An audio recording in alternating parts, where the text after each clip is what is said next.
we will go ahead and create a first document.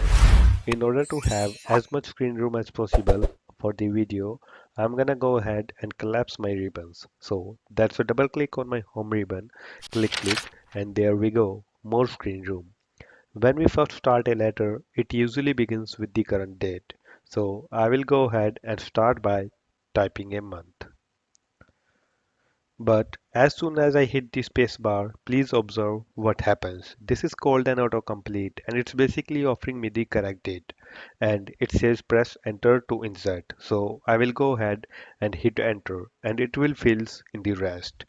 I will hit enter one more time. In fact, I'm gonna enter it three more times. And now we are gonna start with the salutation line. Now the salutation is also called the greeting. So we are just gonna type dear sirs and I will hit enter again and it drops my insertion point again. Now if I were to type a sentence like may I have your permission. Okay, when I hit sorry, may I have your permission. Okay, when I hit may and spacebar, look what happens. The autocomplete comes up again. Well, I don't want to use that, so instead of hitting enter, which will put the date in there, I'm just going to type continue typing and completely ignore it. So if an autocomplete is offered to you and you don't want it, just keep typing. I think I'm gonna backspace, basically erase all that. I just want put in three paragraphs of information, just basic data that I don't want to have to type it all. So let me teach you a little trick. When you just need basic random text, there is a formula. The formula is equal to rand bracket start 3 comma 3. Now when I hit enter, there are three paragraphs with three sentences. It's just a great way to throw in some text. And now, at the very bottom of our letter, we will have what is called a complimentary closing. And generally, you are going to type faithfully. Well, maybe you accidentally spell it wrong.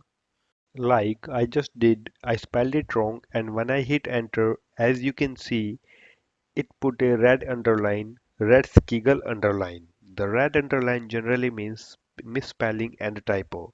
The quickest way to fix that is to simply over the top of the word hit your right mouse button and off to the left you can see it gives me the correct spelling now and I choose that one. When I click it, it will replace the misspelled word with the correct one.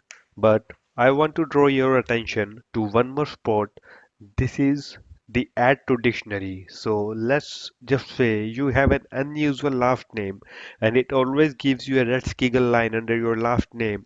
Well, last time hit your right mouse button and simply add to dictionary.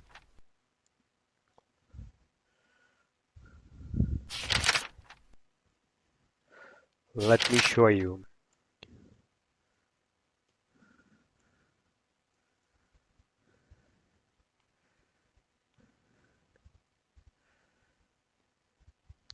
Your last name and it will never mark it as misspelled again. Kind of nice. You will see it automatically switches out to the normal one. And now I will just hit enter a couple times and type your customer. And now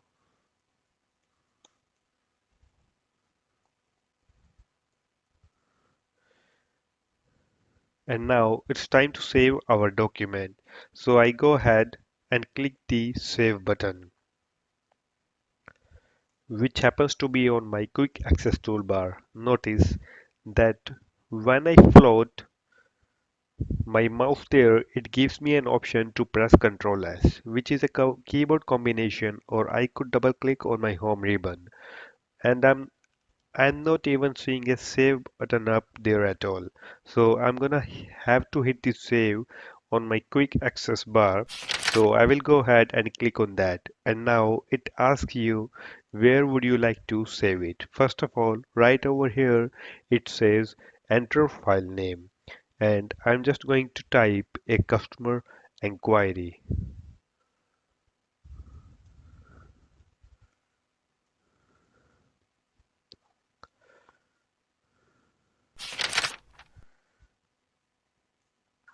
I will just call it that and I can hit save or I can choose a different place to save it.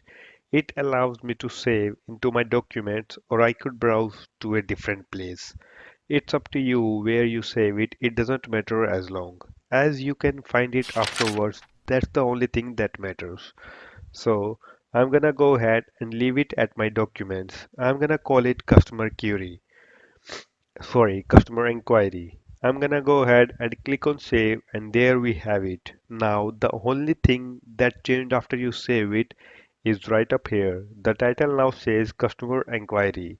That is your confirmation that yes, it did save and it's all done.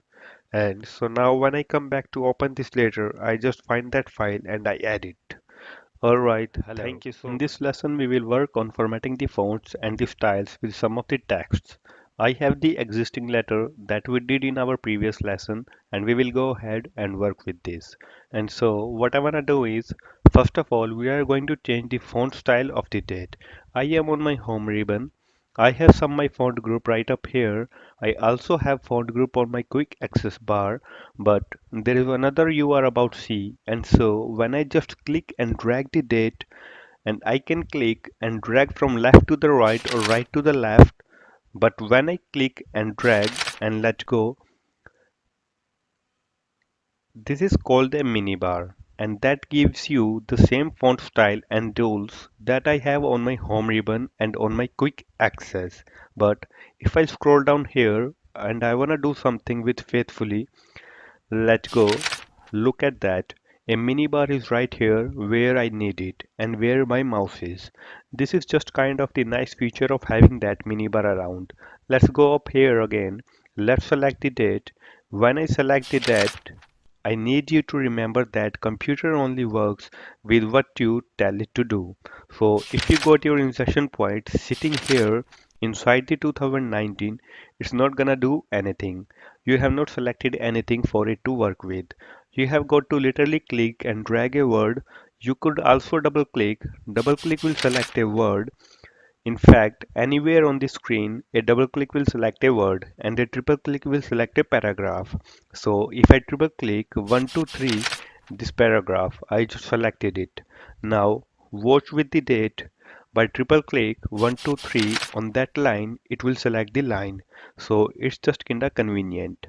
So now that I have this selected, I am going to make this in Arial and size 12. There we go. Now you can observe and see that obviously there is a big difference between the date format and rest of the letter format.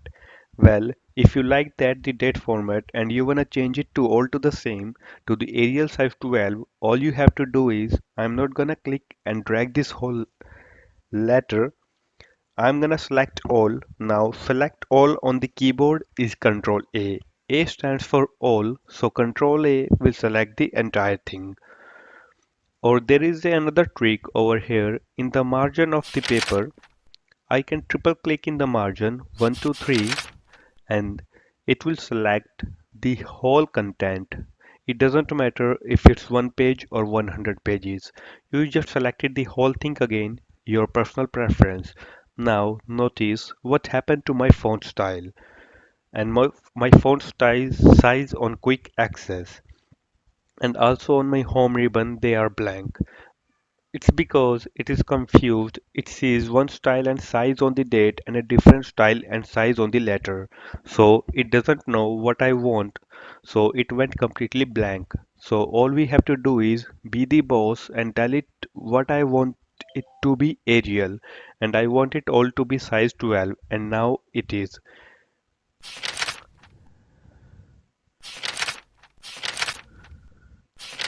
It's all uniform and I can confirm that by actually having the font style and size show up there.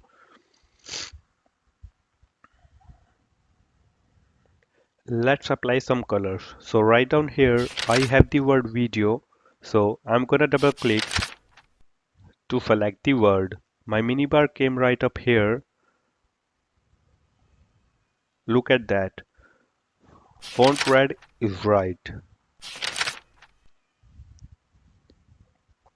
I will go ahead and click font red and font is red. Right under it, I have another word video. Double click that one. Minibar come up here. This time I'm gonna hit the drop down arrow and I'm gonna choose another color and another word video right over here. The third line of that first paragraph. Double click that video and I'm gonna hit the drop down and change that to green.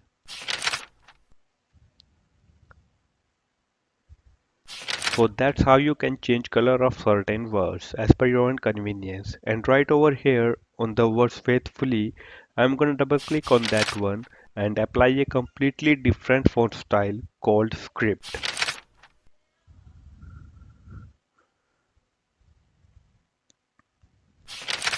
And so I will go ahead and hit enter to that one and there we go. Now script is a very cursive writing, a very pretty writing, but I can use that for a personal letter. For these font styles, I don't want to say they are endless because they are endless, but there is still many of them. It's from the experiment. So that's your lesson on changing format inside a letter. Thank you.